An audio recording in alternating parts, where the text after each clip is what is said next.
নমস্কার বন্ধুরা, রেবা কিচেনে আপনাদের সবাইকে স্বাগত জানিয়ে আজকে আবার একটি নতুন রেসিপি নিয়ে এসেছি। ওটা হচ্ছে ভেজ ম্যাগি। ভেজ ম্যাগি বানানোর জন্য লাগছে এখানে আমি নিয়েছি মটরশুঁটি, গাজর, ক্যাপসিকাম, টমেটো কুচি, কাঁচা লঙ্কা চেরা, ধনে পাতা। ভেজ ম্যাগি বানানোর জন্য প্রথমে এখানে কড়াইয়ে সরিষার তেল নিয়ে নিয়েছি। তেলের মধ্যে আমি গাজর,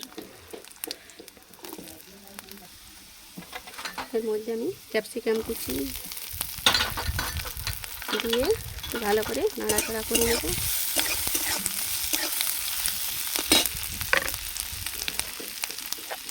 এর মধ্যে ছোটো চামচ 1 চামচ নুন, একটু হলুদ গুঁড়ো দিয়ে আমি ভালো করে একটু মিক্স করব।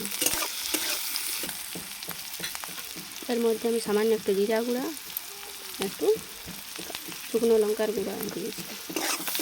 তারপর এর মধ্যে আমি কাঁচা লঙ্কা আর টমেটো কুচিটা দিয়ে দিলাম। এবার ভালো করে মিক্স করে নেব। ভালোভাবে মিক্স করে গেছে, এর মধ্যে আমি জল দিয়ে দেবো। আমি এখানে 2 কাপ মতো জল দিয়েছি। ভালো করে একটু ফুটিয়ে নেব। এবার এর মধ্যে আমি মটরশুঁটিগুলো দিয়ে দেবো।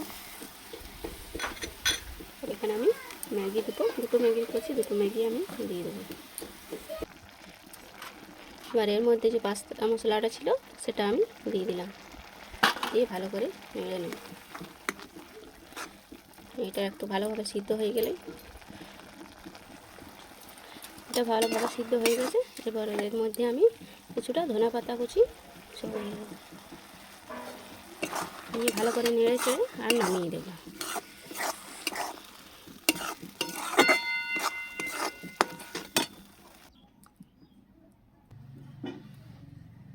দেখুন বন্ধুরা, ভেজ ম্যাগি রেডি হয়ে গেছে। এইভাবে বাড়িতে বানিয়ে খাওয়াবেন, বাচ্চাদের খুব পছন্দ করবেন। আর কেমন লেগেছে আমাকে অবশ্যই কমেন্ট বক্সে জানাবেন। ভালো লাগলে একটা লাইক আর শেয়ার করে দিবেন। যারা ফেসবুক থেকে দেখছেন তারা অবশ্যই চ্যানেলটি ফলো করবেন, আর যারা ইউটিউব থেকে দেখছেন তারা সাবস্ক্রাইব করে দিবেন। ধন্যবাদ।